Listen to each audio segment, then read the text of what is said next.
아이고, 엄니들, 어서들 오셔요. 오늘도 제가 기가 막히고 코가 막히는 이야기 한 자락 들고 왔지 뭡니까? 자, 다들 이리로 바짝 앉아보셔요. 옛말에 틀린 거 하나 없다니까요. 귀한 집 자식은 진흙탕에 굴러도 그 기품이 어디 안 간다고 하잖아요. 오늘 들려줄 이야기가 딱 그렇거든요. 아, 글쎄, 한양 바닥에서 내로라 하는 명문가 외동딸에다가 세자 저하의 맏며느리 감으로 찍힐 만큼 똑 부러졌던 소녀가 있었대요. 그런데 세상 일이 참 무섭지 뭐예요. 하루아침에 집안이 영모로 몰렸어. 풍비박산이 나고 혼자 겨우 살아남은 이 가여운 어린 것이 충격에 목소리까지 잃어버렸지 뭡니까? 눈 덮인 산속을 맨발로 헤매는 그 꼴을 상상해 보셔요. 아이고, 가슴이야. 그런데 말이죠. 죽으라는 법은 없나 봅니다. 이름도 모르는 시골 영감님이 이 애를 구했는데 글쎄 이 소녀가 국자 하나로 조선 팔도를 뒤흔들었다니까요.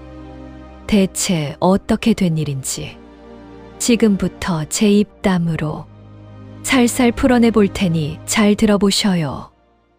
구독, 좋아요 꼭 해주실 거죠? 끝까지 봐주세요. 때는 바야흐로 살을 애는 칼바람이 쌩쌩 불던 어느 겨울밤이었어요. 경기도 저기 구석진 산골 마을에 최노인이라는 분이 살았거든요. 평생 흙만 파먹고 산 정직한 양반인데 그날따라 땔감을 하러 산에 갔다가 구덩이 속에서 요상한 걸 본 겁니다. 아니, 세상에 켜켜이 쌓인 눈더미 사이에 웬 꽃 같은 처녀애가 쓰러져 있는 게 아니겠어요? 꼭 얼어붙은 연꽃 같더랍니다. 옷은 다 찢어져서 누더기가 됐는데 그 사이로 비치는 살결이 눈보다 더 하얗고 고운 게 허이고 이게 누구냐? 이 어린 것이 어쩌다 이런 험한 곳에서 최노인이 깜짝 놀라 자기 겉옷을 벗어 애를 품에 안고는 집으로 냅다 뛰었지요. 지독히도 가난한 초가삼간이었지만 노인은 제 덥던 낡은 이불을 꺼내 덮어주고 미음을 정성껏 끓여서 입에 넣어줬어요. 며칠이 지나서야 이 애가 간신히 눈을 떴는데 아, 글쎄 노인을 보고 울려고 입을 쩍 벌리는데 소리가 안 나와요. 입술만 달싹달싹. 참말로 기가 막힐 노릇이죠. 집안 식구들이 칼날에 쓰러지는 걸 눈앞에서 봤으니 그 무서운 기억이 목청을 꽉 막아버린 겁니다. 노인이 수건으로 애 얼굴을 살살 닦아주다가 그만 멈칫했어요. 떼자국 뒤로 드러난 얼굴이 어찌나 예쁘고 기품이 넘치는지. 이건 뭐 평범한 집 자식이 아니거든요. 노인이 애 손을 꼭 잡으며 다독였지요. 그래, 말하기 싫으면 안 해도 된다. 살아남은 것만으로도 장하다. 내 눈매가 참으로 맑으니 오늘부터 너를 예원이라 부르마. 지혜롭고 아름다운 아이라는 뜻이라는데 참 이름 한 번 잘 지었지요? 호랑이보다 무서운 며느리의 구박. 근데 여러분, 원래 복이 들어오면 시세 많은 사람도 꼭 있는 법이잖아요. 최노인네 집에 성질머리가 아주 불덩이 같은 며느리가 하나 있었거든요. 얘가 예원을 보자마자 눈을 부라리며 소리를 지르는 겁니다. 아버님, 시방 제정신이세요? 입에 풀칠하기도 힘든데 어디서 저런 벙어리 식충이를 데려오셨냐고요. 말하는 뽐새 좀 보셔요. 아주 못됐지. 최노인이 사람 목숨이 먼저다 하고 달래봐도 이 며느리는 저 벙어리 년이 먹는 밥 한 톨이 아까워 잠이 안 온다며 온갖 구박을 다 하는 거예요. 사실 우리 예원이가 누굽니까? 대제학 집안의 금지옥엽이라. 효경의 내후는 물론이고 가문 대대로 내려오는 비전 의서인 식료방을 통째로 외우던 천재였거든요. 그런데 이제는 말을 못하는 비천한 여종 신세가 돼서 매일 장작 패고 가마솥 닦는 험한 일만 하게 된 겁니다. 가슴이 미어지지요? 엄니들, 여러분 같으면 그 어린 것을 보고 마음이 안 쓰이겠어요? 근데 이 며느리는 보통 내기가 아니에요. 동이 트기도 전인 새벽 달기, 꼬꼬댁 하기도 전에 예원이를 발길질로 깨우는 게 일과였답니다. 이년아, 해가 중천에 떴는데 어디서 자빠져 자고 있어. 당장 인나서 물 안 길어와? 아, 글쎄, 영하의 추위에 냇가가 꽝꽝 얼어붙었는데 그 어린 예원이한테 호치마만 입혔어서 빨래판을 들려보내는 거예요. 예원이가 그 고운 손으로 얼음을 깨고 찬물에 손을 담그면 손마디가 순식간에 시뻘겋게 달아오르다 못해 쩍쩍 갈라지는데 피가 배어나와 하얀 옷까지 붉게 물들어도 며느리는 눈 하나 깜짝 안 했지요. 오히려 빨래가 덜 됐다며 그 얼음장 같은 물을 예원이 머리 위로 확 끼얹어 버리기 일쑤였단께요. 어디 그뿐이게요. 밥때가 되면 더 기가 막혀요. 며느리는 자기 자식들한테는 뽀얀 쌀밥에 계란 부침까지 했어서 입에 쏙쏙 넣어주면서 예원이 밥상에는 쉰내가 폴폴 나는 보리밥, 찌꺼기에 소금기 가득한 시커먼 된장 한 덩이만 툭 던져주는 겁니다. 식충이년 이거라도 먹는 걸 감지덕지해라. 네, 년 입에 들어가는 곡기가 아까워. 내가 아주 명이 짧아질 지경이다. 예원이는 그 모진 소리를 들으면서도 속으로 식료방의 구절을 되뇌며 버텼어요. 음식은 사람의 몸을 다스리는 첫 번째 약이다. 그 아유, 그 기특한 효녀가 속으론 얼마나 울었을지. 상상이나 가세요.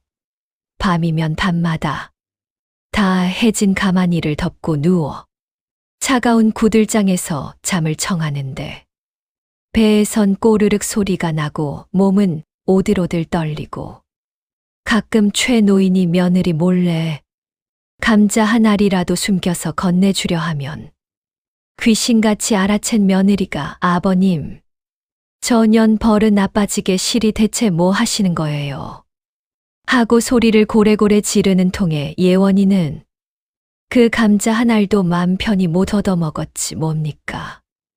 이게 참 사람 사는 세상에서 있을 법한 일인가요? 그러던 어느 날이었어요. 마침 최노인 생신날이 돌아온 거죠. 아무리 독한 며느리라 해도 동네 이목이 있으니 대접하는 척은 해야겠는지 시장에 나가서 조기 몇 마리를 큰맘 먹고 사왔단 말이죠. 평소에 자린고비로 소문이 자자해서 생선 대가리 하나도 안 버리던 며느리가 온 동네방네 내가 우리 아버님 생신이라 조기를 샀네 하고 생색을 내며 조기국을 끓이기 시작했거든요. 그런데 아유, 여러분, 요리에도 다 급수가 있는 법이잖아요? 이 며느리는 말만 번드르르 하지 손맛은 아주 젬병이라니까요. 조기를 가마솥에 넣고 끓이는데 비늘을 대충 쳤는지 아니면 내장을 제대로 안 뺐는지 집안 가득 구수한 냄새 대신 역한 비린내가 꽉 차버린 거예요. 에구머니나, 이게 왜 이래? 생강을 넣어도 비리고 술을 부어도 비리네. 며느리는 얼굴이 벌겋게 달아올라서 쩔쩔매고 솥 안에서는 조기가 형체도 없이 으깨져서 국물 색깔이 거무죽죽해지는 게 아니겠어요? 이대로 상에 올렸다간 효부는커녕 동네 망신 살판인데 과연 이 비린내 진동하는 지옥의 조기국을 우리 예원이가 어떻게 심폐소생술시켰을까요? 소금을 들이붓고 고춧가루를 팍팍 풀어도 국물에서 역한 냄새랑 쓴맛이 진동하니까 성질머리 모지기고 이게 다 저 벙어리 년이 들어와서 애군이 낀 탓이다 라며 예원이한테 바가지를 던지고 나가버렸어요. 이때 예원이가 조용히 솥단지 앞으로 다가갔지요. 머릿속으로 식료방의 비법을 촤르륵 떠올리면서요. 비린내는 불로 다스리는 게 아니라 흙과 나무의 기운으로 조화를 이뤄야 한다. 예원이가 마당 구석에 묻어둔 생강 한 톨이라 쌀뜨물을 쓱 가져오더니 며느리가 소금을 너무 넣은 걸 중화시키려고 무 속살을 얇게 썰어 넣었지요. 그리고 장작불 세기를 아주 기가 막히게 조절했단 말입니다. 조금 지나니까 부엌에 어떤 냄새가 났겠어요? 아까 그 역한 냄새는 싹 사라지고 아주 구수하고 깊은 향이 진동을 하는 겁니다. 며느리가 냄새를 맡고 달려와 보니 국물이 뽀얗고 조기 살이 탱글탱글 살아있거든요. 의심스러운 눈초리로 내년이 손을 댄 거냐? 뺨을 때리려다가 국물을 한 입 딱 맛보고는 손을 멈췄어요. 세상에, 이런 맛은 태어나서 처음이거든. 비린내는커녕 고소하고 시원한 맛이 목구멍을 타고 넘어가는데 온몸의 기운이 팍 도는 거예요. 그날 저녁 최 노인이 국 한 술을 뜨더니 눈물을 글썽이며 수저를 놓더랍니다. 애미야, 오늘 국 맛이 참으로 기가 막히구나. 명문가 종가집에서나 나올 법한 품격이 느껴져. 며느리는 옆에서 제가 정성을 다했죠. 저 벙어리는 방해만 하더라고요. 하고 거짓말을 늘어놓는데 예원이는 방 한 구석에서 조용히 눈물을 닦았지요.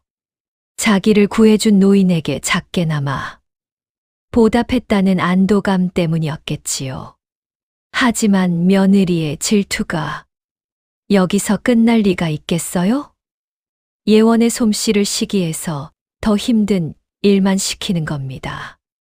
얼음물을 깨고 빨래를 시키질 않나.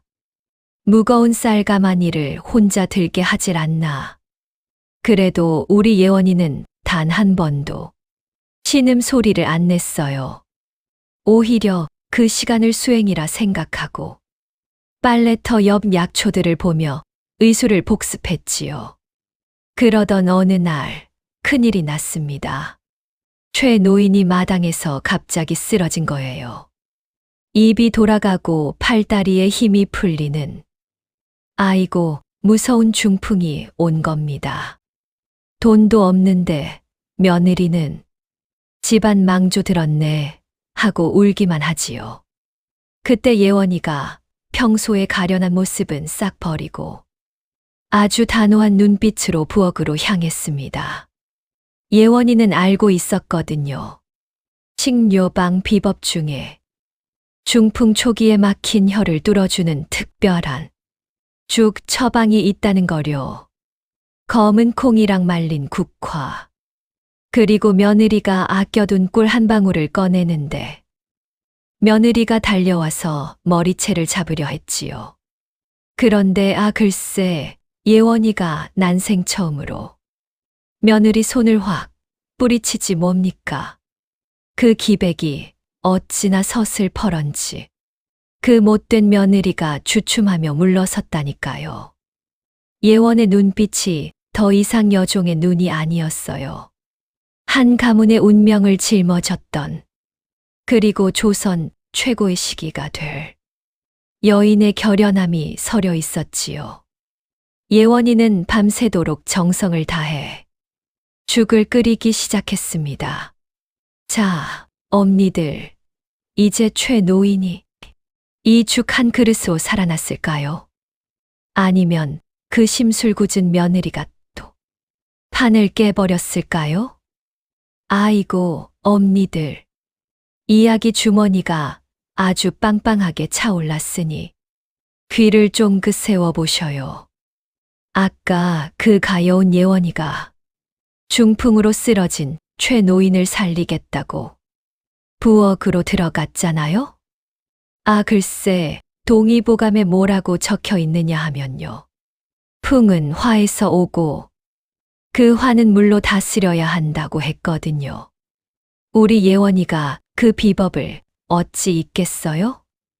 그 고운 손으로 검은 콩을 씻는데 그게 그냥 콩이 아니어요. 독을 씻어내는 해독제인 게지. 거기다 머리를 맑게 해주는 국화향까지 은은하게 입혀서 최 노인의 꽉 막힌 혈관을 뚫어줄 생명의 정소를 보글보글 끓여냈단 말입니다. 다음 날 아침 예원이가 밤새 정성으로 끓인 죽을 최 노인 입에 한술 한술 떠 넣어드렸지요. 그런데 이게 웬일입니까? 죽 한 그릇을 싹 비우자마자 굳어있던 노인의 손가락 끝이 파르르 떨리기 시작하는 게 아니겠어요? 그러더니 기적처럼 비뚤어졌던 입가가 제자리를 딱 잡으면서 노인이 눈을 번쩍 떴지 뭡니까? 원이냐? 내가 나를 살렸구나.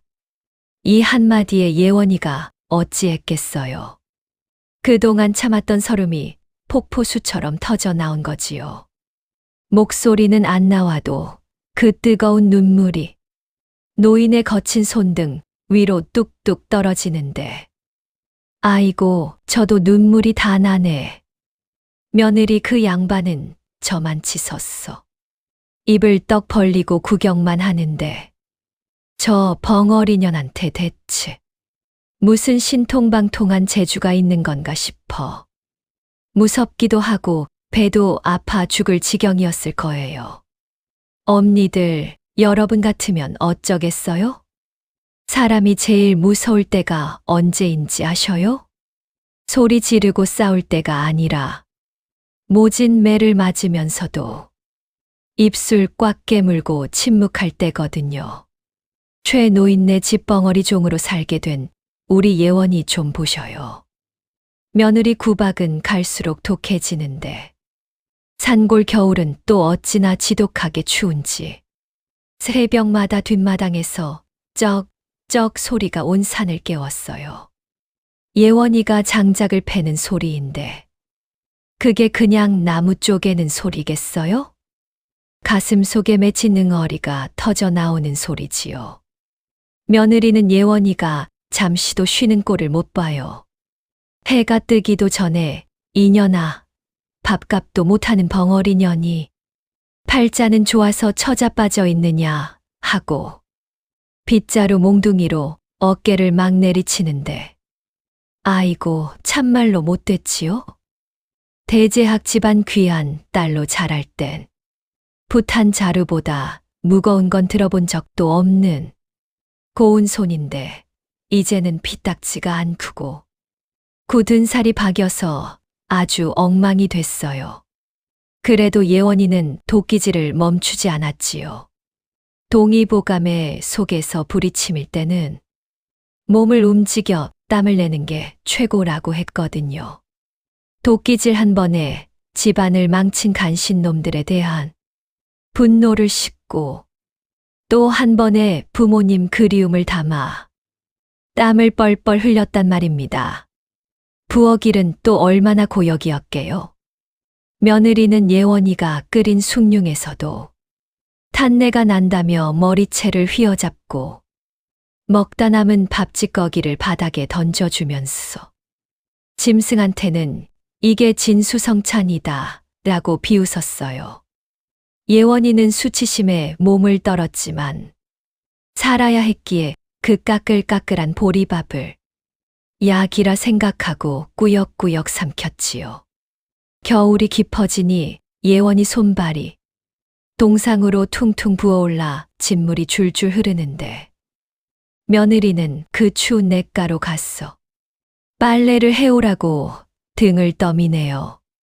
살얼음 낀 물에 손을 담그던 예원이 눈에 마른 약초들이 들어왔어요.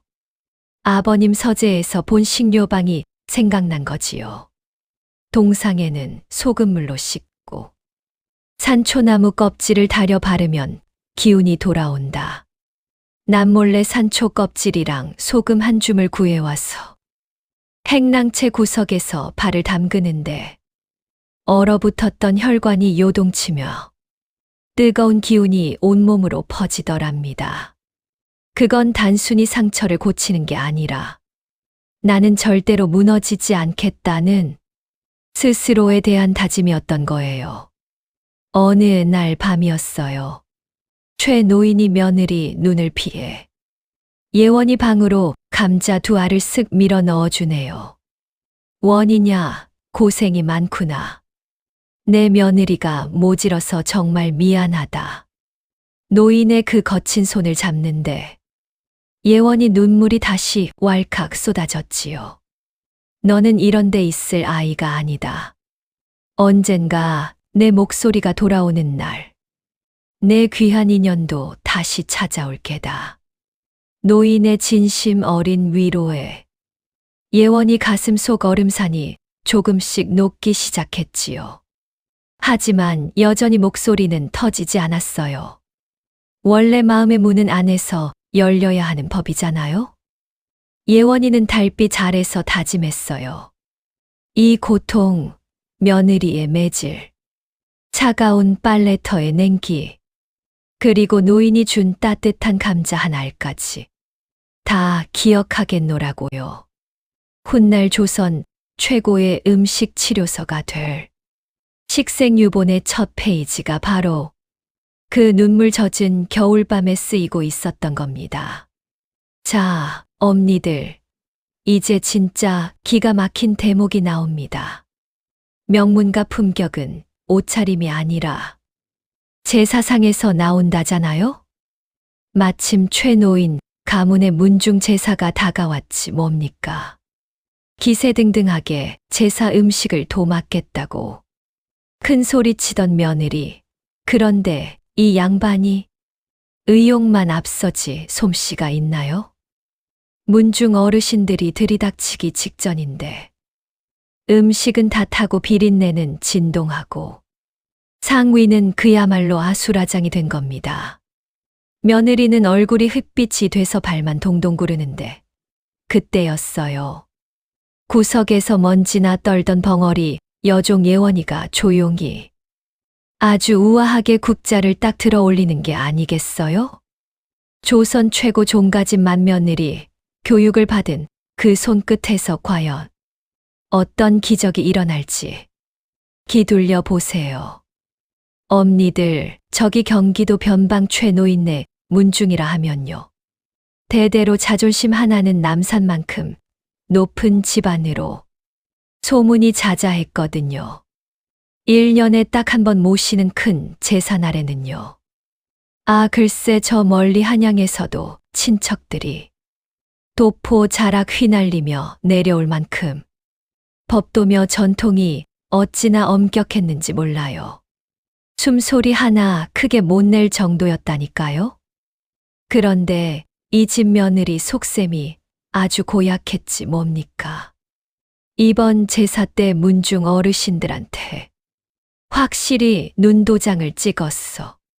집안 재산을 홀라당 물려받을 심산이었던 거죠. 그래서 우리 예원이한테 너 같은 벙어리 년이 손을 대면 부정 탄다 소리를 고래고래 지르면서 부엌 근처에도 못 오게 엄명을 내렸어요. 너는 저기 구석탱이 갔어. 마당이나 쓸고 있으란 말이야 하는데 아이고 우리 가여운 예원이 마음이 어땠겠어요? 예원이는 아무 말 없이 물러났지만요. 명문가에서 자란 그 예민한 코가 벌써 위태로운 기운을 딱 알아챈 겁니다. 부엌에서 풍겨오는 냄새가 아주 고약했거든요. 며느리가 마음만 급해서 기름을 냅다 들이붓는 바람에 기름 쩐내가 진동을 하고 제사상에 올릴 산적은 겉만 시커멓게 타고 속은 하나도 안 익어서 비린내가 코를 찌르는 거예요. 게다가 제일 중요한 탕국은 간을 못 맞춰서 소금기만 가득한 맹물이 돼버렸으니 어휴, 저걸 어째. 제사 시작 딱 1시간 전 마을 입구로 문중 어르신들 가마가 하나둘 들어오기 시작하는데 그제야 솥뚜껑을 열어본 며느리. 얼굴이 어찌 됐겠어요?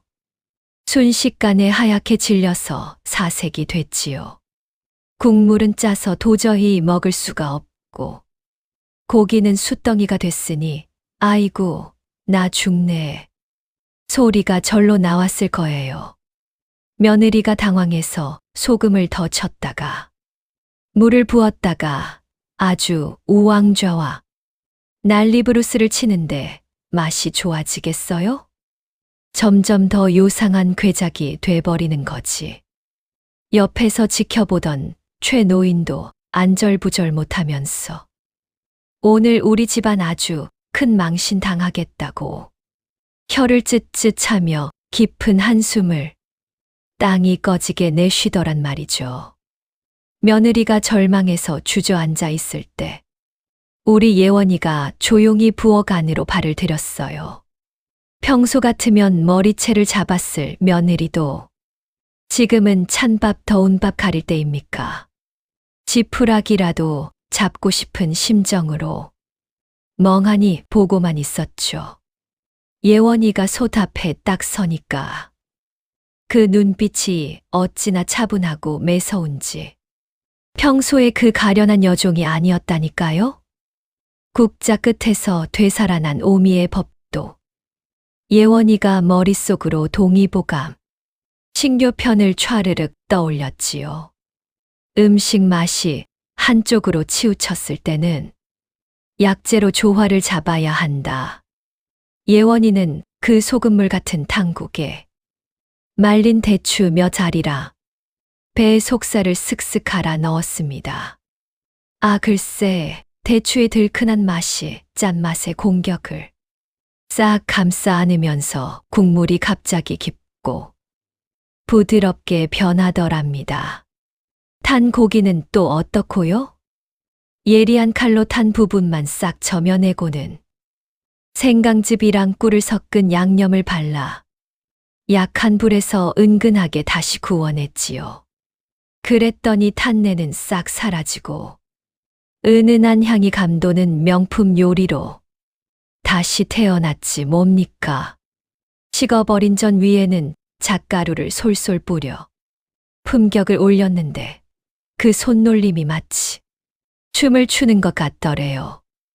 옛날 종가집 맏며느리로 간택됐을 때 궁궐 최고 상궁한테 전수받았던 그 오미의 법도가 손끝에서 그대로 살아난 거죠.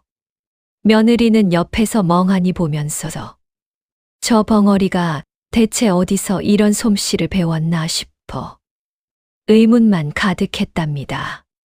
드디어 제사가 시작되고 문중에서 제일 까다롭기로 소문난 종친 어르신이 탕국을 한 술 딱 드셨어요. 최 노인이랑 며느리는 마른 침을 꿀꺽 삼키며 어르신 표정만 살피는데 최 노인은 너무 맛이 없어서 혼날까봐 고개를 푹 숙이며 죄송합니다만 연신 내뱉었죠. 그런데 어르신 말씀이 기가 막혀요. 이 국물 맛이 대체 어찌 된 것이냐? 예전 증조부 제사 때 임금께서 하사하신 수라상 국물 맛이랑 똑같구나. 짜지도 싱겁지도 않고 속까지 편안해지는 것이. 이건 보통 솜씨가 아니다 하고 극찬을 아끼지 않는 겁니다. 그러니까 그 뻔뻔한 며느리가 어떻게 했겠어요?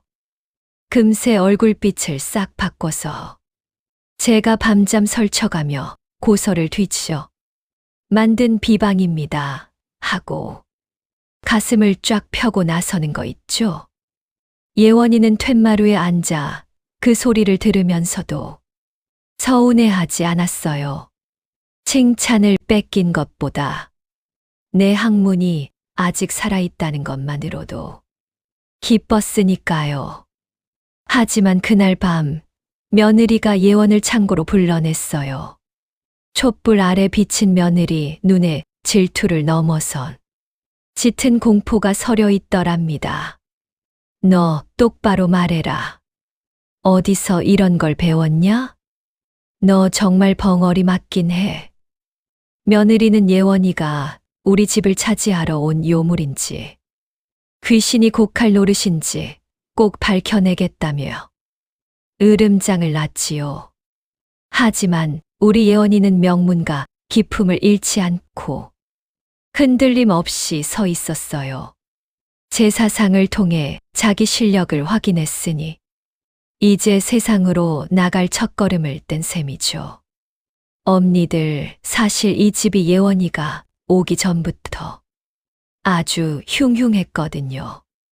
이미 역병으로 최 노인의 유일한 아들이랑 안주인이 한꺼번에 목숨을 잃은 초상집이었단 말이죠.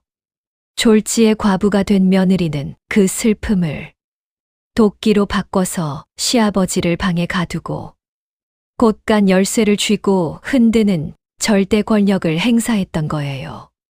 최 노인은 자식 먼저 보낸 죄인이라 생각했어. 며느리 눈치만 보며 뒷방 늙은이 신세가 됐는데 며느리는 예원이만 보면 저 요물 때문에 우리 집 복이 다 깎였다며 온갖 악다구니를 퍼부었지요. 며느리의 고함은 동네 어귀까지 들릴 정도였고 예원이는 묵묵히 도끼질을 하며 견뎠어요. 예원이는 알고 있었거든요. 며느리의 눈에 담긴 건 슬픔이 아니라 자기 비밀이 탈로 날까봐 두려워하는 비겁한 공포라는 걸요. 그렇게 겨울이 가고 봄바람이 살랑 불어오나 싶었는데 아이고, 마을에 다시 불길한 소문이 돌기 시작합니다. 몇 년 전 아들과 부인을 앗아갔던 그 무서운 열병이 다시 고개를 든 거예요. 사람들은 겁에 질려 집안에 틀어박혔고 우물가엔 하얀 소복을 입은 안악들이 다시 보이기 시작하는데 그 죽음의 그림자가 마침내 최 노인의 방문을 똑똑 두드리고야 말았습니다. 최 노인이 고열로 쓰러지자 며느리는 마침내 감춰둔 발톱을 드러내며 예원을 내쫓을 궁리를 하는데 집안은 다시 한번 절체절명의 위기에 빠지게 된 겁니다. 예전에 우리 예원이가 정성껏 끓인 죽 한 그릇으로 최 노인네 중풍을 간신히 넘겼던 거 기억하시죠? 그런데 글쎄 그 못된 며느리가 시아버지한테 음식을 어찌나 박하게 대접했는지 노인네가 40병까지 겹쳐서 이번엔 아주 손 쓸 수 없는 고열에 휩싸이고 말았대요. 뜨겁구나. 원이야, 물 좀 다오. 노인이 신음하며 예원을 간절히 찾는데 아유, 그 독사 같은 며느리가 예원 앞을 딱 가로막는 꼴 좀 보셔요. 아버님, 저녀는 부정타요. 가만히 계셔요. 명이 다하면 가는 게 순리지. 저런 천한 것에 손을 타서 뭐 하시겠다고요. 말하는 뽐새 좀 보셔요. 시아버지 약조차 사러 나가지도 않아요. 왜냐고요. 최 노인이 죽어야 이 집 문서가 오롯이 제 손에 들어올 거라는 그 끔찍하고도 시커먼 계산을 하고 있었던 거지요. 노인의 숨소리가 거칠어지다 못해 나중엔 꺽꺽거리는 소리로 변하는데 이게 동의보감에서 말하는 열기가 심장을 침범해서 기운이 거꾸로 솟는 상충 증세거든요. 그런데 며느리는 방구석에서 장부나 뒤적거리며 이제 한나절이면 끝이 나겠구나. 저 벙어리녀는 내일 당장 소금 상인들한테 팔아버려야지 하고 비웃고 있으니 아이고 천불이 나서 어째였을까. 여러분 같으면 이 꼴 보고 가만히 계시겠어요? 댓글로 펠륜 며느리에게 욕한 바가지 부어주소휴. 그 순간이었어요. 우리 예원이가 며느리 방으로 벼락같이 들이닥쳤지 뭡니까. 며느리가 깜짝 놀라 장부를 감추며 이년이 미쳤나 어디라고 감히 여길 들어와 하고 소리를 지르는데 예원이가 대답 대신 며느리 손목을 꽉 쥐어버렸어요. 그 소나기 힘이 얼마나 강했는지 평소 예원을 개패듯 하던 며느리도 아이고 소리를 지르며 주저앉아 버렸다니까요. 이때 예원이 눈을 보셔요. 평소에 그 가련한 여종이 아니어요. 일국의 세자빈으로 점치되었던 그 서슬퍼런 기품과 생명을 다루는 시기의 엄격함이 며느리를 아주 꽉 눌러버린 거지요. 예원이는 곧장 부엌으로 달려갔어요.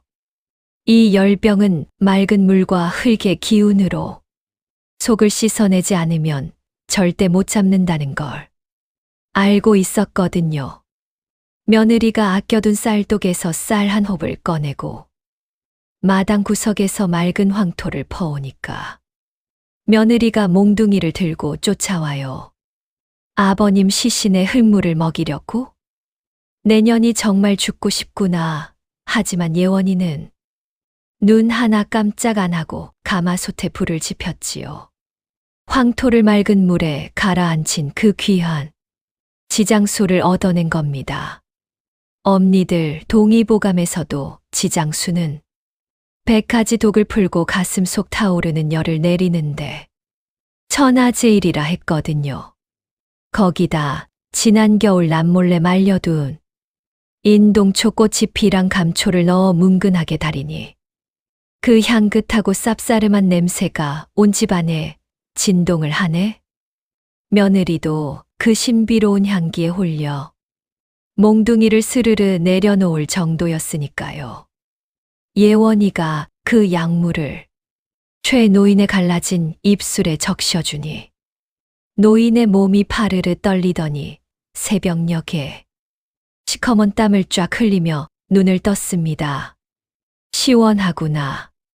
원이야. 내 뱃속에 얼음물을 부은 듯 시원하다. 노인의 열이 거짓말처럼 내린 거지요. 며느리는 문 밖에서 사시나무 떨듯 떨며 전연이 귀신을 부리는 게냐 아니면 정말 신통한 비방이 있는 게냐 하고 이제 시기심보다 더 큰 두려움에 사로잡히게 됐답니다. 그런데 위기는 이제부터 시작이었어요. 마을의 역병을 고친 약물 소문이 퍼지니까 사람들이 최 노인네 집으로 구름처럼 몰려든 겁니다. 제발 우리 애도 좀 살려주시오 하고 우는데 며느리 이 양반이 이걸 또 돈벌이로 이용할 궁리를 하네. 아이고 우리 예원이가 솜씨가 좋죠. 하지만 이게 한양에서 공수해온 귀한 약재라 쌀 한 가마니는 내놓으셔야 해요. 이 탐욕 좀 보셔요. 예원이는 기가 막혔지만 죽어가는 아이들을 어찌 외면하겠어요.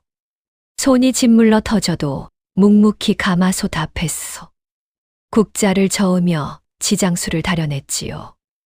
며느리는 괴짝에 쌓이는 엽전 소리에 입이 귀에 걸렸지만 예원에게는 쉬는 시간은커녕 밥 한 끼 제대로 안 줬단 말입니다. 그때였습니다. 담장 밖에서 낡은 갓을 썼지만 기계가 보통이 아닌 사내 하나가 이 광경을 지켜보고 있었어요. 한양에서 민심을 살피러 내려온 암행어사이자 과거 예원의 가문과 깊은 인연이 있었던 사내였지요. 저 여인의 손놀림. 어찌 시골 여종의 것이란 말이냐. 마치 전설 속의 시기가 환생한 듯하구나. 예원의 이름이 조선 팔도로 퍼지기 시작한 폭풍 전야의 밤이었던 거지요. 엄니들, 낭중지추라는 말 아시죠? 주머니 속 송곳은 가만히 있어도 뚫고 나오는 법이거든요. 벙어리 여종의 몸으로 역병을 다스린 예원의 솜씨가 드디어 한양 귀객의 귀에 들어간 겁니다. 신분을 숨긴 어사는 예원의 손끝에서 죽어버린 그 명문가의 향기를 맡게 되어 마을 사람들이 매일같이 문전성시를 이루고 며느리는 마당에 멍석 깔고 앉아 예원이 밤새 달인 약물을 비싼 값에 팔아치우느라 정신이 없어요. 줄을 서시오. 한양 대가댁에서도 못 구하는 비방이요. 며느리는 입이 찢어지는데 예원이는 화덕 매연을 마시며 손이 다 헐도록 국자를 적고 있었지요. 그때 남루한 삿갓을 쓴 사내가 마당으로 들어섰어요. 다른 사람들처럼 약을 구걸하지도 않고 부엌 구석에서 불을 떼고 있는 예원의 뒷모습만 뚫어지게 보더랍니다. 예원이가 인기척에 고개를 돌려 사내와 눈이 마주친 순간 심장이 툭 내려앉는 전율을 느꼈지요. 그 눈빛은 장군의 것이 아니라 사람 골수까지 꿰뚫어보는 법관의 눈이었거든요. 사내는 며느리가 내민 약사발의 향을 맡더니 나지막이 읊조리고는 예원에게 다가왔어요. 며느리가 약값이나 내고 구경하쇼 하고 앞을 막았지만 사내는 들은 채도 않고 소단을 들여다보더니 예원의 퉁퉁 부은 손을 가만히 가리켰습니다. 그러고는 품 안에서 종이와 붓을 꺼내 글귀 하나를 적어 내밀었지요. 치미병자 위상에 병이 나기 전에 다스리는 자가 으뜸의사다. 아 글쎄, 이건 예원의 아버지가 가훈처럼 강조하던 동의보감의 핵심 문구였거든요. 예원이는 붓을 잡고 싶은 충동을 간신히 억누르며 고개를 가로저었습니다. 벙어리 여종이 그를 안다는 게 알려지면 목숨이 위태로워질 테니까요. 예원은 대답 대신 사내를 위해 작은 소반 하나를 정성껏 차려냈습니다. 자, 엄니들, 이제 이 어사가 예원이를 알아봤을까요? 그리고 저 독한 며느리는 이 여사의 정체를 알면 어떻게 자빠질까요? 예원이가 삿갓 쓴 사내를 위해 차려낸 소반을 좀 보셔요. 역병으로 입맛을 잃은 사람들에게 기운을 돋워주는 수수부꾸미랑 맑은 무국이었거든요. 붉은 수수부꾸미 위에는 대추를 꽃 모양으로 아주 정교하게 깎아서 올렸고 무국은 잡내 하나 없이 거울처럼 맑았지요. 사내가 수저를 들어 국물을 한 모금 딱 들이키더니 그만 멈칫하며 눈을 감아버리는 게 아니겠어요? 이 맛은 말이죠. 평범한 시골 여종이 낼 수 있는 게 아니었거든요. 무의 시원함 속에 은은하게 감도는 생강의 향. 그리고 간장을 전혀 쓰지 않고 오직 소금만으로 간을 맞춘 그 깊고 깨끗한 감칠맛. 이건 오직 한양 최고의 명문가 대제학 이세윤 가문의 안방에서만 대대로 내려오는 비방 중의 비방이었단 말입니다. 사내가 천천히 눈을 떴을 때 그 눈가에 미세한 경련이 일어났어요. 3년 전 억울하게 영모 누명을 쓰고 멸문지화를 당했던 그 가문. 그때 사라졌던 영특한 여식이 살아있다는 소문은 들었지만 설마 이런 산골 구석에서 여종 신세로 가마솥을 잡고 있을 줄은 꿈에도 몰랐던 거죠. 사내는 며느리가 지켜보고 있다는 걸 눈치채고는 짐짓엄한 목소리로 호통을 쳤습니다. 음식이 비리고 맛이 없구나. 이런 솜씨로 무슨 사람을 살린다고 설쳐대느냐. 며느리는 깜짝 놀라 사내를 쫓아냈지만 사내가 대문을 나가기 전 예원과 눈을 맞출 때 그 눈빛에는 이런 약속이 담겨 있었어요. 반드시 내가 너를 구하리라. 하지만 엄니들, 사람의 시기심이라는 게 참 무섭지요? 예원이 덕분에 괴짝에 돈이 쌓이는데도 며느리는 불안해서 견딜 수가 없는 거예요. 예원이의 품격 있는 솜씨를 어른들이 칭찬하고 한양 선비까지 예원을 유심히 지켜보니 아차, 전연이 내 자리를 뺏겠구나 싶었던 거죠. 결국 그날 밤 미친년의 발광이 시작됐습니다. 이년아, 너 오늘 그 선비랑 무슨 수작을 부린 거야? 눈빛 주고받는 꼴이 아주 요망하구나. 며느리는 예원을 창고에 가두고 빗장을 걸어 잠갔어요. 그러고는 마을 건달들을 불러 은밀하고도 끔찍한 거래를 시작했지요. 예원을 서해 받아 소금 상인들에게 팔아넘기고 사고사로 위장하려는 속셈이었던 겁니다. 내년이 들어오고 우리 집안 기운을 다 빨아먹었어. 내 남편도 시어머니도 다 내가 죽인 거야. 며느리는 제 잘못은 모르고 모든 원망을 예원에게 쏟아부으며 손발을 묶고 입에 재갈을 물렸어요. 평생 소금이나 구우며 살 거라. 내 그 예쁜 손이 다 닳아 없어질 때쯤이면 내 팔자도 끝이 나겠지. 최 노인에게는 예원이가 역병을 옮겨 관가에서 잡아갔다고 거짓말을 해놓고는 예원을 짐짝처럼 사내들에게 넘겨버렸습니다. 피 끓는 심정으로 끌려가는 예원이 좀 보셔요. 가파른 산길을 넘을 때마다 발등은 돌부리에 찍혀 피가 낭자한데 예원이는 울지 않았습니다. 오히려 이 고통이 자신의 다친 목소리를 깨울 마지막 시험이라 믿었지요. 동의보감에 이르길 극심한 슬픔과 고통은 막힌 기운을 뚫는 기폭제가 된다고 했거든요. 예원이는 입술을 깨물며 머릿속으로 약초 이름을 수없이 뇌었습니다. 인동초, 감초, 황년.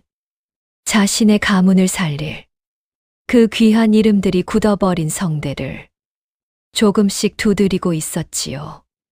마침내 도착한 곳은 험준한 절벽 아래 비밀 선착장이었어요. 바닷바람이 예원의 얇은 옷감을 찢어밟길 듯 몰아치는데 상인들과 술잔을 나누며 예원을 넘기려던 찰나 숲속에서 화살 한 발이 날아와 술병을 박살냈습니다. 낮에 보았던 그 산에 암행어사 이선달이 무사들과 함께 나타난 겁니다. 아수라장이 된 현장에서 예원은 묶인 몸으로 절벽 끝까지 몰리게 됐어요. 상인 하나가 예원의 목에 칼을 들이밀며 가까이 오지 마라. 이 계집을 죽이고 뛰어내리겠다 소리치는데 그 순간 예원의 가슴 속에서 뜨거운 불덩이가 치밀어 올랐습니다. 3년 동안 억눌러왔던 울분, 가문을 망친 자들에 대한 분노, 그리고 생명을 살리고자 했던 의지가 폭발한 거지요. 채기 섞인 쳇소리가 나더니 마침내 기적이 일어났습니다. 멈추어라. 3년 만에 터져 나온 목소리였어요.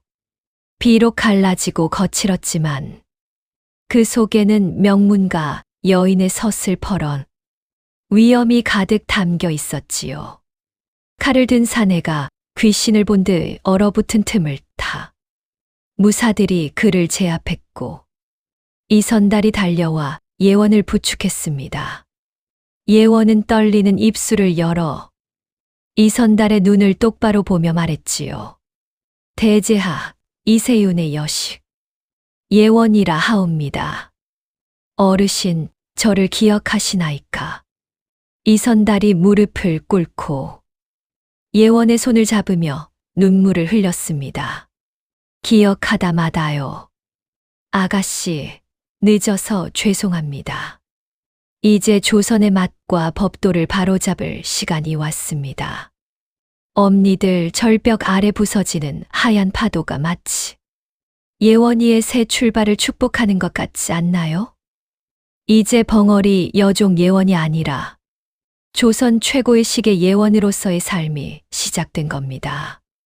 산골 마을을 떠나 이제 대궐수락관이라는 더 큰 무대로 향하는 예원이의 앞날. 과연 그곳에는 또 어떤 험난한 요리 대결과 음모가 기다리고 있을까요? 아이고, 엄니들. 죄는 지은 대로 가고 덕은 쌓은 대로 간다는 옛말.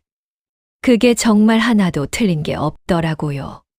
소금 상인들에게 팔려가던 그 절벽 끝에서 기적처럼 목소리를 되찾은 우리 예원이 목소리만 되찾은 게 아니라 멸문당한 가문의 섰을 퍼런 기품까지 되찾아 돌아왔으니 이제부터 진짜 가슴 뻥 뚫리는 이야기가 시작됩니다. 자, 다들 무릎 바짝 맞대고 앉아보셔요. 칠흑 같은 어둠이 깔린 밤, 예원이 이선달과 관군들을 거느리고 최 노인의 집 대문을 쾅 하고 박차고 들어섰습니다. 그때 마당에서는 무슨 일이 벌어지고 있었냐고요? 아, 글쎄, 그 못된 며느리가 예원이를 팔아넘긴 돈이라 마을 사람들에게 약물값으로 뜯어낸 엽전 주머니를 보란듯이 펼쳐놓고 희희낙낙 세고 있었지 뭡니까. 짤랑거리는 돈소리에 취해 입이 귀에 걸려있던 며느리는 죽은 줄만 알았던 예원이 관군과 함께 나타나자 들고 있던 전대를 바닥에 툭 떨어뜨리며 나자빠졌습니다. 이 인연이 어떻게 내년은 분명히 바다 건너 소금밭으로 갔을 텐데 며느리가 비명을 질렀지만 예원은 대답 대신 서늘한 눈빛으로 며느리를 쏘아보았습니다. 그 눈빛이 어찌나 매서운지 며느리는 말문이 턱 막혀버렸죠. 예원은 지체 없이 최 노인이 누워있는 뒷방으로 달려갔습니다. 방 안은 매캐한 곰팡이 냄새와 노인의 가쁜 숨소리뿐이었어요. 예원을 팔아치우자마자 며느리가 노인을 짐승보다 못하게 방치했던 겁니다. 예원은 노인의 바짝 마른 손을 꼭 잡았습니다. 그리고 3년 동안 가슴 속에 묻어두었던 은방울 굴러가는 듯 고운 목소리로 입을 열었지요. 아버님 예원이가 돌아왔습니다. 저를 알아보시겠습니까? 최 노인은 감기지 않던 눈을 간신히 뜨며 예원의 얼굴을 떨리는 손으로 어루만졌습니다. 벙어리인 줄만 알았던 예원이 이토록 맑은 목소리로 말을 하니 노인의 눈에서 굵은 눈물방울이 줄줄 흘러내렸어요. 원이냐? 내 목소리가 이토록 고운 줄 내 미처 몰랐구나. 내가 살아 돌아왔으니 이제 나는 죽어도 여한이 없다. 노인의 그 한마디에 방 안은 눈물바다가 됐지요. 하지만 예원은 강했습니다. 아니옵니다.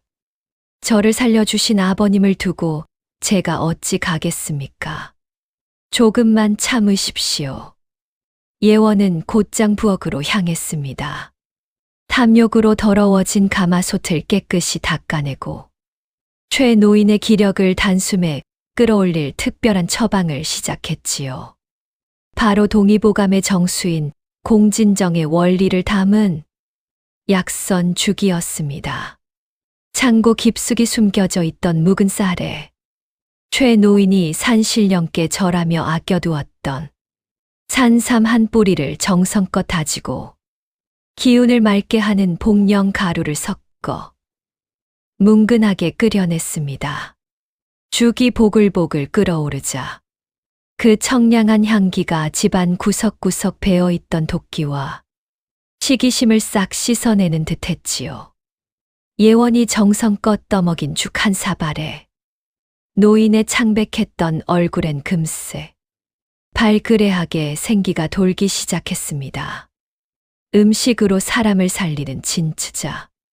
시계의 솜씨가 발휘된 순간이었죠. 그때 마당에선 이선달의 불호령이 떨어졌습니다. 며느리가 소금 상인들과 주고받은 매매 계약서와 시아버지를 서서히 죽이려 했던 독살 미수 증거들이 낱낱이 밝혀진 겁니다. 이것이 무엇이냐? 시아버지를 해하려 하고 무고한 사람을 인신매매한 죄. 조선의 법도가 엄중함을 모르느냐? 며느리는 끝까지 전연이 요술을 부려 나를 홀린 것이라며 발악했지만 정신을 차리고 나온 최 노인이 지팡이를 내리치며 꾸짖었습니다. 내 인연, 내 아들과 아내가 죽었을 때 이미 너를 내쫓아야 했다. 내 목숨을 2번이나 살린 예원이를 사지로 몰다니 너는 더 이상 우리 집안 사람이 아니다. 결국 며느리는 관군에게 끌려갔고 그녀가 탐냈던 그 수많은 엽전은 역병으로 고통받는 마을 사람들의 약값을 대는 데 쓰이게 되었으니 이 얼마나 통쾌한 일입니까? 며느리가 떠난 뒤 최 노인은 예원의 앞에 무릎을 꿇으려 했습니다. 예원이 깜짝 놀라 부축하자 노인이 대견하면서도 서글픈 눈으로 말했지요. 예원아, 너는 이곳에 머물 인재가 아니다. 내가 꿈을 꾸었는데 내가 커다란 가마솥으로 온 나라 백성을 먹여 살리더구나. 어서 한양으로 가거라. 가서 내 가문의 억울함을 풀고 그 귀한 손맛으로 세상을 고치거라. 그러면서 노인이 안방 깊은 곳에서 때 묻은 보자기 하나를 꺼내왔습니다. 그 안에는 녹슨 칼 한 자루와 바스러진 고서 한 권이 들어있었지요.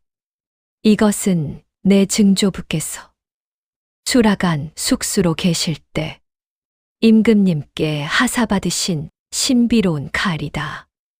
이 칼로 썬 음식은 독이 있으면 빛깔이 변한다더구나. 그리고 이 책은 식재료의 궁합이 적힌 비전이다. 동의보감이 이론이라면 이 책은 실전의 정수였던 겁니다. 예원은 최 노인을 위해 마지막 밥상을 차렸습니다. 노인이 좋아하시던 보리밥에 소화를 돕는 무청 시래기국, 그리고 기력을 보해줄 더덕구이. 노인은 예원이 차려준 음식을 천천히 씹으며 그 맛을 기억 속에 새겼습니다. 맛있구나, 참으로 맛있다. 원아, 이 진심만 잃지 않는다면 임금님의 입맛도 백성의 목숨도다. 내 손안에 있을 것이다. 다음 날 아침, 예원은 이선달이 준비한 가마에 올랐습니다. 마을 어귀까지 나와 손을 흔드는 최 노인을 뒤로 하고 예원은 품 안의 고서를 꽉 쥐었지요. 이제 그녀는 벙어리 여종 예원이 아닙니다. 멸문당한 가문의 명예를 되찾고 조선 최고의 시기가 될 이예원으로서 위대한 여정을 시작한 것이지요. 엄니들 가마를 타고 한양으로 향하는 예원이의 눈빛이 얼마나 단단해졌을지 상상이 가시나요? 이제 산골 마을 이야기는 끝이 났고 진짜 무대인 대궐수락안에서의 치열한 암투와 요리 대결이 기다리고 있습니다. 아이고, 엄니들. 드디어 우리 예원이가 흙먼지 폴폴 나는 산골 마을을 벗어나 조선의 심장부인 경복궁에 입성을 했습니다요. 그런데 이게 웬걸 꽃길만 펼쳐질 줄 알았더니 입구부터 아주 기가 막힌 싸움이 기다리고 있지 뭡니까? 음식은 권력이 아니라 사람을 향한 사랑이다. 이 말을 가슴에 품고 성문을 들어선 예원의 눈앞에 웅장한 경복궁의 자태가 드러났을 때 예원의 심정이 어땠을까요? 그곳은 부모님이 억울하게 돌아가신 비극의 시작점인 동시에 이제 그녀가 칼과 굽자를 들고 목숨 걸고 싸워야 할 전쟁터였던 것이지요. 자, 수라간을 뒤흔든 그 짜릿한 첫 대결부터 다시 한번 자세히 들여다봅시다. 전국에서 요리 좀 한다는 고수들이 죄다 모인 식료나인 선발 시험장. 비단옷을 쫙 빼입고 진귀한 식재료를 산처럼 쌓아둔 권문세가 요리사들 사이에서 우리 예원이는 어땠겠어요? 촌부의 낡은 옷에 흙냄새가 가시지 않은 모습으로 구석에 조용히 섰지요. 상궁들이 예원을 보더니 혀를 쯧쯧하며 비웃었습니다. 어디서 저런 거짓골을 한 아이가 들어왔느냐? 여기가 어디라고 감히 발을 들여. 당장 내쫓지 않고 뭐 하느냐? 하지만 예원은 눈 하나 깜짝 안 했습니다. 오히려 최 노인이 준 그 투박하고 녹슨 칼을 꺼내 들었지요. 다른 이들이 화려한 전복에 사슴 고기를 썰 때 예원이 망태기에서 꺼낸 건 최 노인의 텃밭에서 가져온 말린 무청과 시든 취나물 한 줌뿐이었어요. 진정한 보약은 산삼이 아니라 흙의 기운을 온전히 머금은 나물에 있다는 동의보감의 가르침을 믿은 거죠. 예원은 지장수로 나물을 삶아내고 최 노인의 비전에 적힌 대로 들기름 한 방울과 씨간장으로 맛을 냈습니다. 심사관인 수라간의 실세. 제조상궁 박 씨가 예원의 상 앞에 멈췄습니다. 비천한 나물 쪼가리를 감히 임금님 분꼴에 내놓다니. 박 상궁이 미간을 찌푸리며 마지못해 나물 한 점을 입에 넣었는데 아 글쎄 그 순간 박 상궁의 눈동자가 지진난 것처럼 흔들리는 게 아니겠어요? 나물을 씹을수록 깊은 산의 향기와 흙의 단맛이 터져 나오는데 이건 단순히 마시는 게 아니었어요. 시험 보느라 지친 심사관들의 위장을 편안하게 감싸며 막혔던 기운을 뻥 뚫어주는 약선의 정수였던 거죠. 박 상궁은 속으로 경악했습니다. 이 맛은 3년 전 사라진 대제학대계 비방이 아니냐. 박 상궁은 과거 예원의 가문과 비밀스러운 인연이 있었던 사람이었거든요. 결국 박 상궁의 한마디에 시험장은 발칵 뒤집혔습니다. 합격이다. 이 아이를 식료나인으로 임명한다. 하지만 입걸의 기쁨도 잠시. 예원은 수라간 한복판에서 제 가문을 멸문시켰던 장본인 영의정 김대감의 여동생인 김상궁과 마주치게 됩니다. 김상궁은 왕의 수라에 독을 타서 권력을 유지하려는 간신들의 수하였지요. 내 눈에 거슬리면 언제든 소리 소문 없이 사라질 줄 알아라. 김상궁의 위협에도 예원은 고개를 숙인 채 치마폭 속에 칼자루를 꽉 쥐었습니다. 최고의 복수는 칼이 아니라 왕의 건강을 제 손에 쥐는 것임을 알았기 때문이죠. 당시 임금님은 날로 기력이 쇠해져 가고 있었어요. 의원들은 노환이라고만 했지만 예원의 눈은 속일 수 없었지요. 임금님의 안색이 흙빛으로 변하고 손톱 끝이 검게 죽어가는 건 음식에 섞인 미세한 독소 때문이었거든요. 김상궁 일파는 왕의 몸을 서서히 망가뜨려 정적을 제거하려는 음모를 꾸미고 있었던 겁니다. 어느 날 밤 김상궁이 예원에게 명령했습니다. 왕의 야참으로 올릴 타락죽 우유죽을 내가 준비하거라. 실수하면 내 목은 물론 박상궁의 목도 무사하지 못할 것이다. 사실 김상궁은 이미 우유 속에 비상을 아주 미세하게 섞어두었거든요. 열흘만 먹으면 심장이 멎게 되는 치명적인 독이었지요. 예원이 주방에서 최 노인의 녹슨 칼을 우유 위에 살짝 가져다 대자 기적이 일어났습니다. 푸른 빛을 띠던 칼날이 순식간에 검붉게 변하며 파르르 떨리기 시작한 거예요. 최 노인의 말대로 이 칼은 독을 감지하는 신비로운 힘이 있었던 겁니다. 예원은 경악했지만 결단을 내렸습니다.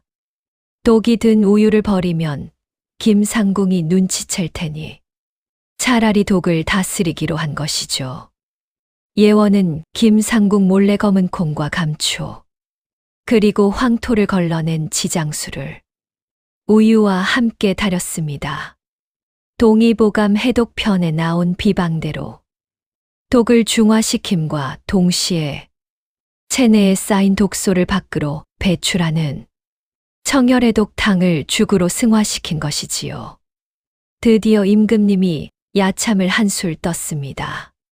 김상궁은 이제 왕의 심장이 서서히 멎겠구나 하며 회심의 미소를 지었지요.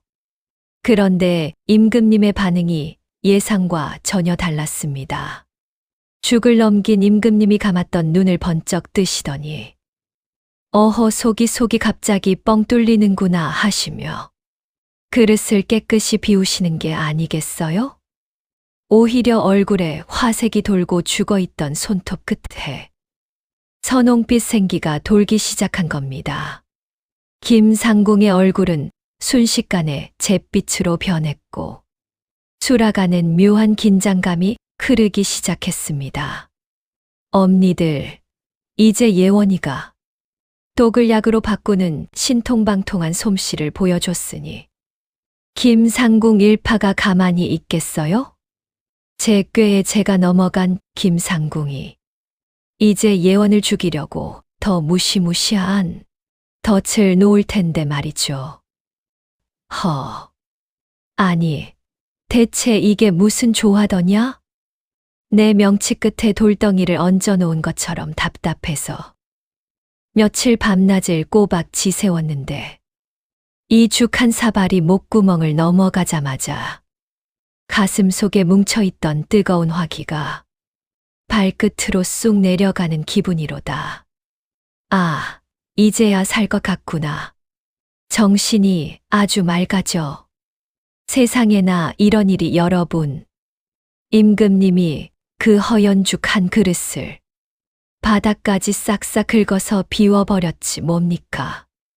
아 글쎄, 다음 날 아침에는 몇 달 동안 침소에서 꼼짝도 못 하시던 분이 스스로 자리를 툭툭 털고 일어나서 정사를 돌보셨다니까요? 이게 참 기가 막힐 노릇이지요. 그런데 이걸 보고 속이 뒤집힌 인간들이 있었으니 바로 김상궁이랑 영의정 일파였어요. 아니, 독을 처먹였는데 우째 기운이 더 펄펄 나냐 싶었어. 아주 혼비백산이 난 거죠. 도저히 믿기지 않는 일에 눈이 뒤집힌 김상궁이 글쎄 우리 가여운 예원이를 어두컴컴한 비밀 창고로 질질 끌고 가더니만 채찍을 사정없이 휘두르는 게 아니겠어요? 내 인연, 내가 감히 내 명령을 어기고 주게다. 무슨 짓을 한 게야. 죽고 싶어 환장했느냐? 쉬익 소리를 내며 채찍이 허공을 갈라 예원의 연약한 팔에 내리꽂히는데 아이고 내 가슴이야. 그런데 우리 예원이 좀 보세요. 피가 뚝뚝 흐르는 팔을 감싸주면서도 그 서슬퍼런 김상궁의 눈을 똑바로 응시하더라고요. 그러더니 바닥에 고여있던 자기 피와 먼지를 섞어 손가락으로 글자를 한자 한자 적어 내려가는데 시기지도 불제살이 재생. 시기의 길은 사람을 죽이는 데 있지 않고 오직 살리는 데 있다. 아니, 글도 모르는 벙어리 여종인 줄 알았는데 그 필체가 어찌나 고결하고 기품이 넘치는지 김상궁 그 할망구가 소스라치게 놀라 뒤로 나자빠지며 비명을 질렀지요. 너 정체가 뭐냐?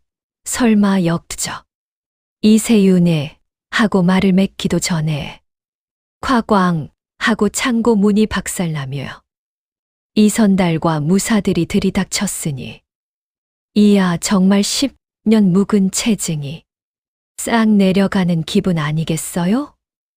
엄니들 옛말에 썩은 살을 제때 안 도려내면 온몸이 썩어 문드러지는 법이잖아요? 김상궁이랑 그 떨거지들이 의금부로 질질 끌려가니까 수라가는 그야말로 초상집 분위기가 됐단께요. 그동안 김상궁 밑에서 콩고물이나 받아먹고 호 백성들 피땀 섞인 식재료 빼돌리던 나인들이 사시나무 떨듯 떠는데 어휴 꼴 좋더라고요. 예원이는 자기 팔에 흐르는 피를 닦을 새도 없이 임금님의 전권을 위임받았습니다. 그녀가 가장 먼저 한 일이 뭔지 아세요? 수라간 문을 쇠사슬로 꽁꽁 걸어 잠그고는 수십 년 동안 비리로 얼룩진 그 비밀 장부들을 마당 한복판에 산더미처럼 쌓아 올린 거예요. 이 장부들은 백성들의 피눈물로 가득 찬 기록입니다. 구입부터 보관까지. 투명한 게 하나 없으니 독이 들어와도 누구 하나 알지 못했던 것입니다. 아이고, 그 갈라진 목소리로 단호하게 호통을 치는데 제 가슴이 다 벌렁거리더라고요. 예원이는 그 자리에서 수라간 3대 개혁을 선포하고 썩은 뿌리를 통째로 뽑아버렸습니다. 임금님은 날로 건강을 회복하셨어. 예원아, 내가 수라간을 고치니 내 몸이 살고 내 몸이 사니 나라에 정사가 바로 서는구나 하며 극찬을 하셨지요. 결국 예원은 가문의 원수를 갚고 조선 최고의 시계라는 이름과 함께 정일품에 준하는 파격적인 칭호를 받았답니다. 이제 부모님의 이름 앞에 충신이라는 글자가 새겨졌으니 한을 풀었을 법도 한데 우리 예원이 마음속에는 지워지지 않는 한 얼굴이 있었거든요. 바로 자기를 살려준 은인 최노인 말이에요. 화려한 비단옷이며 보물들이 다 무슨 소용이겠어요? 예원이는 임금님 앞에 조용히 엎드려 간청했습니다. 전하, 소녀 이제 소임을 다했나이다. 큰 상을 내리시려거든. 그 무엇보다 고향에 계신 아버님을 뵙게 해주옵소서. 그분이 아니었다면 오늘의 저도 없었을 것이옵니다. 임금님도 그 깊은 효심에 눈시울을 붉히시며 세상에나 어사마패를 떡하니 내어주시는 게 아니겠어요? 고향으로 가는 길에 누구도 너를 막지 못할 것이니 그곳 수령들은 내 아버님을 극진히 대접하라 는 명과 함께 말이죠. 예원이는 마패를 가슴에 꼭 품고 생각했습니다. 아버지, 저 이제 집으로 가요. 조금만 기다리셔요. 그런데 여러분, 여기서 끝이면 제가 만담꾼이 아니죠. 진짜 깜짝 놀랄 반전은 지금부터예요. 산골 마을에서 예원을 구했던 그 듬직한 이선달 말입니다.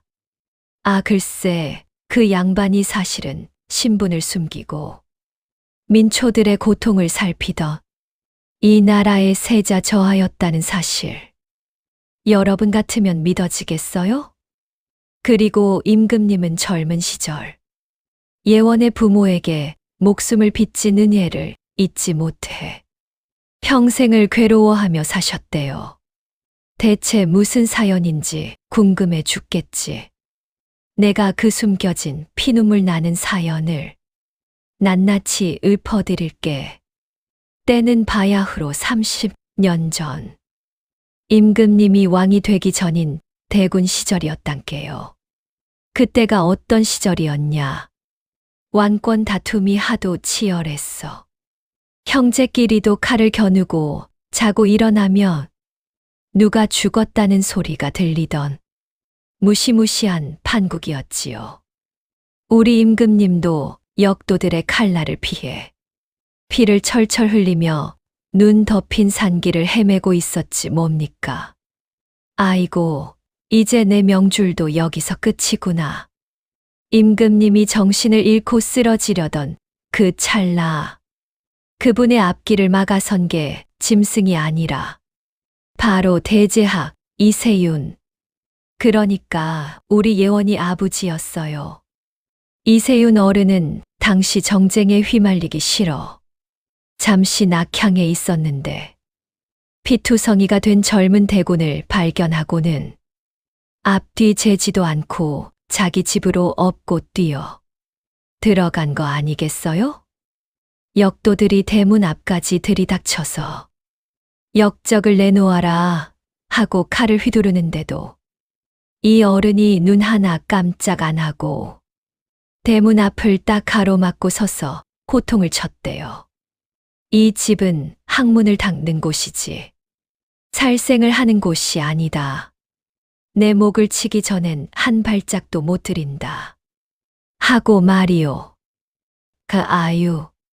그 기계가 어찌나 대단했는지 역도들이 기에 눌려 물러갔다니까요.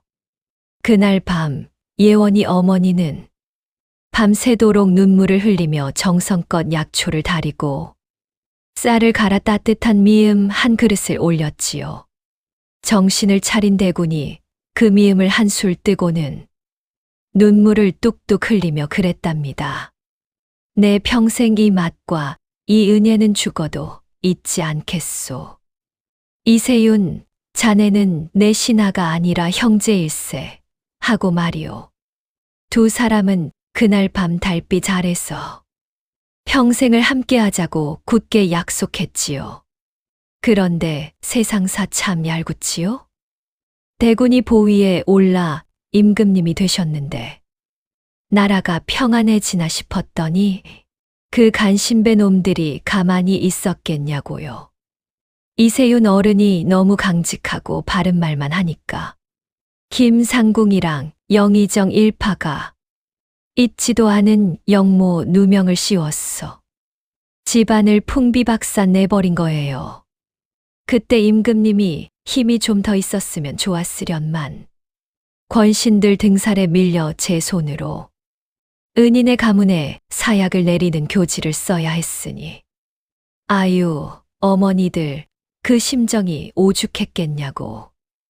임금님은 그날 이후로 매일 밤 잠자리에 들 때마다 가슴을 쥐어짜며 피눈물을 흘렸대요.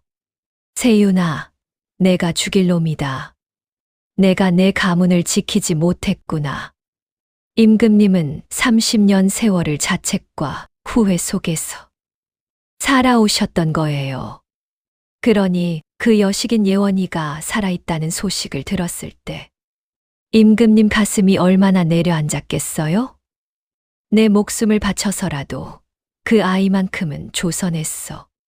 가장 존귀한 여인으로 만들리라 하고 다짐하고 또 다짐하신 거지요.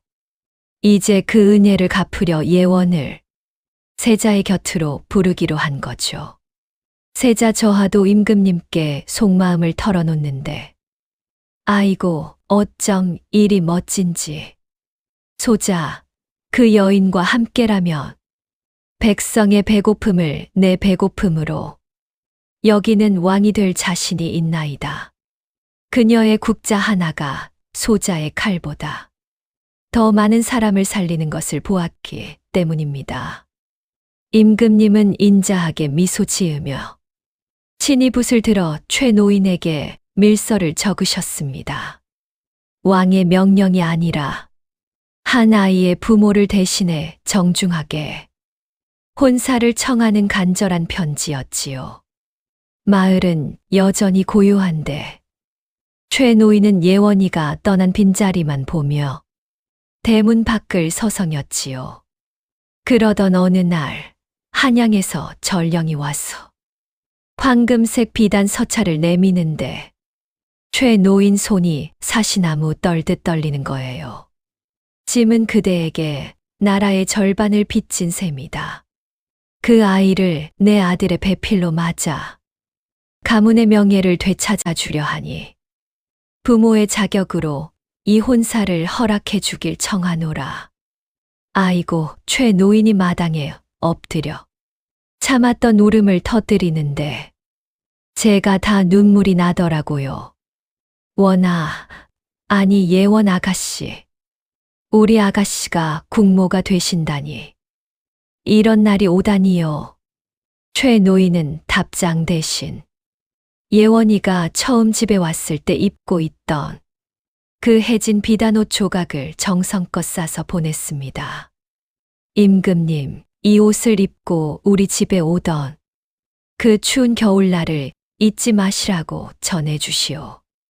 가장 낮은 곳에서 백성의 눈물을 닦아주던 그 아이의 마음을 부디 잊지 말아달라고 말이오. 엄니들, 드디어 예원이가 고향으로 돌아옵니다. 세자빈으로 간택되어 나라의 어머니가 될 준비를 마친 예원이가 화려한 가마 대신 세자 저하와 함께 말을 타고 산길을 달리는데 이야, 그 모습이 얼마나 장관이었겠어요? 최 노인은 그날도 대문 앞에 앉아 있었지요. 그때 저 멀리서 다다닥 말발굽 소리와 함께 웅장한 행렬이 다가오는데 마을 사람들은 넋을 잃고 바라만 봤지요. 행렬 맨 앞에 늠름한 세자 저하가 서고 그 곁에 눈이 시리도록 고운 비단 당의를 입은 여인이 있는데 아 글쎄 그게 바로 우리 예원이가 아니겠어요? 자신을 벙어리라 비웃고 손가락질하던 마을 사람들 앞에 이제는 온 나라의 존경을 받는 조선의 꽃이 되어 나타난 겁니다. 아이고, 엄니들, 제 가슴이 아직도 벌렁벌렁하네요. 자, 이제 이 기막힌 이야기에 절정으로 한번 들어가 봅시다. 눈 크게 뜨고 귀 쫑긋 세우셔요. 최 노인이 지팡이를 짚고 마당으로 비틀비틀 나오는데 아 글쎄 저 멀리서 번쩍이는 비단옷을 입은 행렬이 자기 집 마당으로 들이닥치니 얼마나 놀랐겠어요? 노인이 침침한 눈을 비비며 저기 저분은 우리 집원이 아니냐? 하고 넋을 놓는데 우리 예원이가 말이 채 서기도 전에 아래로 확 뛰어내려서는 흙먼지 날리는 마당으로 달려가는 게 아니겠어요? 아버님, 저 왔어요. 예원이가 돌아왔습니다. 예원이가 흙바닥에 무릎을 넙죽 꿇고 노인의 거친 손을 꽉 잡는데 아유, 세상에. 노인은 이게 꿈인가 생시인가 싶었어. 예원의 고운 얼굴을 연신 쓰다듬으며 통곡을 하시더라고요. 원이냐? 정말 우리 원이요? 아니, 근데 내가 말을 이렇게 잘하는구나. 우리 새끼가 정말로 말을 해. 이 곱디고 온 목소리를 어찌 그동안 숨기고 살았단 말이냐. 전라도 사투리로 아이고, 오메, 내 새끼 왔냐 하며 우는 노인의 웃음 섞인 울음소리가 온 동네에 가득 퍼졌지 뭡니까. 곁에서 지켜보던 세자 저하도 눈시울이 붉어져서는 노인에게 다가가 정중하게 고개를 숙이며 말씀하셨죠. 아버님, 제가 진작 말씀드리지 않았습니까? 이 아이는 이런 시골 구석에 머물 인재가 아니라고요. 이제 예원이는 제 평생의 배필이자 이 나라의 국모가 될 것입니다. 이 소리에 마을 사람들은 기절초풍해서 마당에 넙죽 엎드렸지요. 그동안 예원이를 벙어리년이라 놀리고 그 못된 며느리가 구박할 때 모른 척했던 인간들은 얼굴이 흙빛이 돼서 고개도 못 들더라고요. 하지만 우리 예원이가 누굽니까? 원망 대신 그들을 향해 보름달 같은 미소를 지어 보이는데 아유, 성녀가 따로 없단께요. 예원이는 이제 세자빈이라는 존귀한 신분인데도 글쎄 비단 소매를 걷어붙이고 부엌으로 들어가는 게 아니겠어요? 최 노인을 위해 이 집에서 차리는 마지막 밥상을 직접 준비하겠다는 거죠. 아버님, 제가 궁궐에서 그 비싼 산의 진미를 다 맛보았어도요. 아버님이 저를 처음 거두어 주신 날 건네주셨던 그 따뜻한 감자 하나를 한시도 잊어본 적이 없나이다. 오늘은 제가 아버님의 만수무강을 비는 정성을 올리겠나이다. 예원이는 노인이 기력이 없을 때마다 즐겨 드시던 시래기에다가 궁궐에서 몰래 챙겨온 귀한 약재들을 듬뿍 넣어 식치 음식으로 다스리는 전골을 보글보글 끓여냈어요. 그 구수한 냄새가 온 마을에 진동하는데 밥상을 받은 최 노인은 목이 메었어. 수저도 못 들고 꺽꺽 우시더라고요.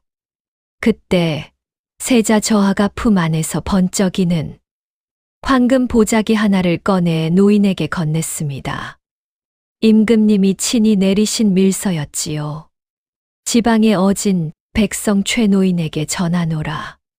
짐이 평생을 빚진 은인의 자식을 이토록 훌륭하게 키워주어 고맙소. 그대에게 이제 부모의 자격을 부여하니 이 혼사를 허락해 주시오. 또한 그대에게 숭록대부의 높은 품계를 내리니 평생 예원의 든든한 친정아버지로 남아주길 바라오. 아이고, 엄니들, 시골 노인이 하루아침에 나라의 큰 어른이 되셨으니 이게 바로 가문의 영광 아니겠어요? 노인은 서찰을 가슴에 품고 임금님이 계신 한양을 향해 절을 올리고 또 올렸답니다. 재회의 기쁨도 잠시. 이제 예원이는 궁궐로 돌아가 국모의 길을 걸어야 했지요. 최 노인은 대문 밖까지 맨발로 뛰어나와 예원의 손을 꽉 잡고 신신당부를 하셨어요. 예원아, 아니, 이제 빈궁마마라 불러야겠지. 부디 대궐에 가시거든 만백성을 내 자식처럼 품으려무나. 굶주린 자에겐 밥 한 술이 약이고 슬픈 자에겐 따뜻한 국 한 그릇이 위로가 된다는 걸 절대 잊으면 안 된다. 예원이는 가마에 오르기 전 마지막으로 땅바닥에 엎드려 노인에게 큰 절을 올렸습니다. 세자 저하 역시 노인에게 허리를 숙이며 극진히 예우를 갖췄지요. 그로부터 세월이 흘러 예원이는 왕비가 되었고 조선은 그야말로 평화로운 태평성대를 누렸답니다. 예원이는 궁 안에 식료청이라는 곳을 세워서 돈 없어 병 못 고치는 가난한 백성들이 음식으로 몸을 다스릴 수 있게 도왔대요. 사람들은 그런 그녀를 뭐라고 불렀냐고요? 바로 침묵을 깨고 일어난 조선의 약손이라며 칭송했답니다. 최노인 역시 예원이가 보내준 용안 의원과 약재 덕분에 100세까지 장수하며 마을의 큰 어른으로 대접받으며 사셨다니. 정말 해피엔딩도 이런 해피엔딩이 없지요. 엄니들, 오늘 이야기 어떠셨어요? 가장 낮은 곳에서 벙어리 여종이라 무시당하던 예원이가 따뜻한 국자 하나로 나라를 구하고 국모의 자리까지 오른 이 기적 같은 이야기. 그녀의 국자 끝에 담겼던 건 단순한 밥이 아니라 아픈 사람을 살리려는 지극한 사랑이었지요. 우리도 오늘 저녁 사랑하는 가족들을 위해 따뜻한 밥 한 끼 정성껏 차려보는 건 어떨까요? 예원의 그 따뜻한 기운이 엄니들의 주방에도 가득하기를 제가 간절히 빌게요. 엄니들 그거 아시죠? 요즘 AI가 거모시기 때문에 잘못하면 인간 수명이 150세 될 수도 있다네요. 가진 것 없는데 무슨 장수냐 하지 마세요. 그때가 되면 모두가 풍족하게 살 만큼 된다고 하네요. 기초연금이 지금은 별 도움이 안 되지만 그때 가면 10배 이상 되어 쓸모 있는 세상이 된다네요. 그러니까 약식동원 잊지 마시고 잘 먹는 게 건강입니다. 자, 다음번엔 예원이가 왕비가 된 후 수라간을 노리는 또 다른 어둠의 세력과 맞서 싸우는 더 쫄깃한 이야기를 들고 올까요? 이 이야기가 재밌으셨다면 잊지 말고 구독과 좋아요 꼭 눌러주셔요. 여러분의 응원이 제 입담을 더 찰지게 만든답니다. 고맙습니다.